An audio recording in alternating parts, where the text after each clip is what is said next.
बिस्मिल्लाहिर्रहमानिर्रहीम अस्सलाम वालेकुम। वेलकम करते हैं आपको फूड एंड टूर ऑफिशियल में। आज हम लसूड़ों के बादशाह लसूड़े के अचार की रेसिपी आपके सामने लेके हाज़िर हुए हैं।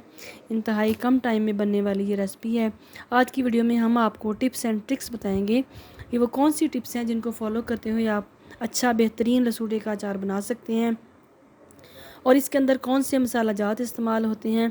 इसके अलावा आप को वो टिप्स बताएंगे जिसकी वजह से लसूड़े का अचार 2 से 3 साल तक महफूज रह सकता है और इंतहाई मज़े की ये रेसिपी है। यहाँ पर मैंने सरसों का तेल 1 कप सरसों का तेल लिया है और ये मेजरिंग कप से लिया है। इसके अंदर मैंने लसूड़ों को धोने के बाद इनकी डंडियाँ वगैरह रिमूव करने के बाद हमने अच्छा सा खुश किया और लसूड़े इसके अंदर ऐड कर दिए हैं। अब हम इनको फ्राई करेंगे और तकरीबन 10 से 12 मिनट तक हम लसूड़ों को सरसों के तेल में फ्राई करेंगे। आमतौर पर अचार वगैरह बनाने के लिए सरसों का तेल ही इस्तेमाल होता है और सरसों के तेल में अचार बहुत मज़े का बनता है। यहाँ पर मैं इसके अंदर 1 टेबलस्पून नमक ऐड करूँगी फ्राई करने के लिए और 1 टेबलस्पून मैं हल्दी ऐड करूँगी। हल्दी और नमक के अंदर हम इनको फ्राई करेंगे। कुछ लोग लसूड़े के अचार को बनाने के लिए इसको बॉयल करते हैं, लेकिन जो आप बनाते हैं फ्राई करके सरसों के तेल में, वो ज़्यादा तेज़ फास्ट तरीके से अचार रेडी हो जाता है। जबकि बॉयल करके अचार बनाने का जो रेसिपी है, जो मेथड है, वो थोड़ा सा लॉन्ग होता है। उसमें आप बॉयल करके इसका लेस ख़त्म करते हैं और फिर उसको खुश्क करते हैं और ये थोड़ा सा 1-2 दिन का लंबा प्रोसीजर होता है। इसमें आप फ्राई करते हुए इसकी लेस को ख़त्म करते हैं। इस तरह से मुझे तकरीबन 7 से 8 मिनट हो चुके हैं और मुझे अभी मज़ीद 5 मिनट लगेंगे इसको फ्राई करने में, क्योंकि अभी इसकी परफेक्ट जो है लेस ख़त्म नहीं हुई। लसूटे का अचार आमतौर पर ठंडा होता है और इसके बहुत सारे फ़ायदे हैं। इसकी तासीर जो है वो ठंडी है। तो अब आप देखिए कि जैसे जैसे हम फ्राई करते जा रहे हैं तो इसकी शक्ल जो है, वो शेप जो है, वो कलर भी चेंज होता जा रहा है और इसके ऊपर हमने उस वक्त तक फ्राई करना है जब तक कि इसके ऊपर रिंकल्स ना बन जाएं। जब इसके ऊपर रिंकल्स आ गई तो उसका मतलब ये है कि इसके अंदर लेस जो है वो कम्प्लीटली ख़त्म हो चुकी है। और उसके बाद हम अगले अपने प्रोसीजर की तरफ जाएंगे। ये देखिए, आप देख सकते हैं कि इसके अंदर जो लेस है वो तेल के अंदर भी आ चुकी है और अब हमारे लसूटों के ऊपर रिंकल्स आ चुकी हैं। ये अच्छे से फ्राई हो चुके हैं। ये देखिए, आप देख सकते हैं कि इनके ऊपर कितनी अच्छी रिंकल्स आई हैं। तो इसका मतलब ये है कि लसूटे फ्राई हो चुके हैं और इनके अंदर से लेस ख़त्म हो चुकी है। अब हमने क्या करना है कि इसको लसूटों को, सारे लसूटों को ऑयल से अलग कर देना है। टोटली इनका अच्छी तरह से ऑयल जो है रिमूव कर देना है।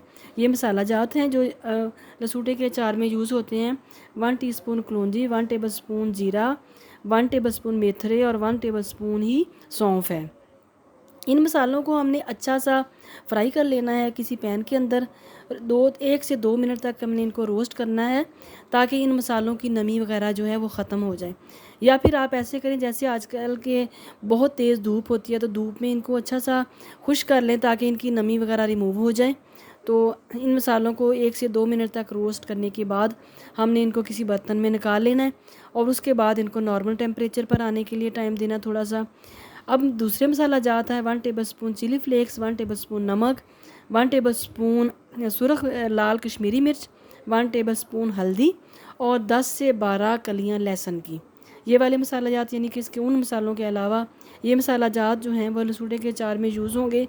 यहाँ पर मैंने एक बड़ा सा बाउल ले लिया है और हम दोबारा से मेजरिंग कप से 1 कप मैंने सरसों का तेल लिया है और ये जो मसाला जात हैं ये सारे मैं इसके अंदर ऐड कर दूँगी। ऐड करने के बाद इनको अच्छा सा हम मिक्स कर लेंगे इन मसालों को इस सरसों के तेल के अंदर।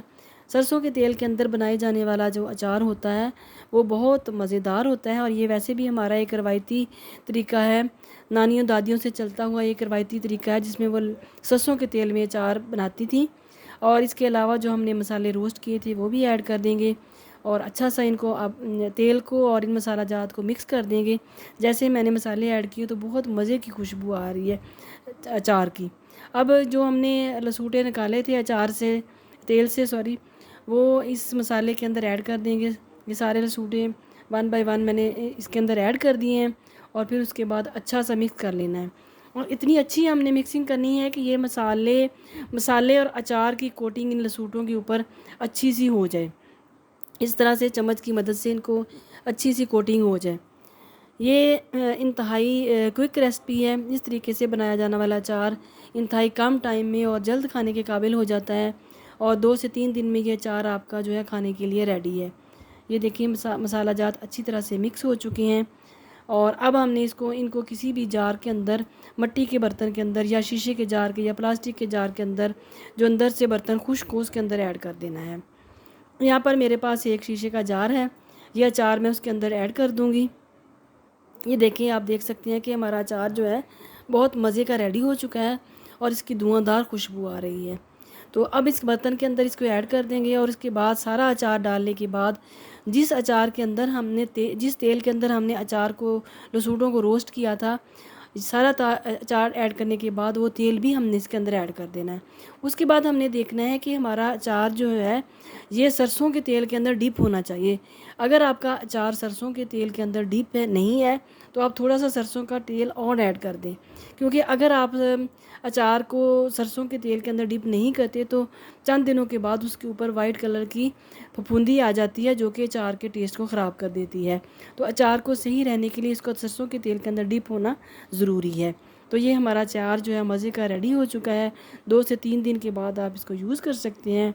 और अगर आपको हमारी वीडियोस पसंद आती हैं, इसको ज़्यादा से ज़्यादा शेयर करें, लाइक करें और एक प्यारा सा कमेंट ज़रूर करें। मिलते हैं नेक्स्ट न्यू वीडियो के साथ। अल्लाह हाफिज़।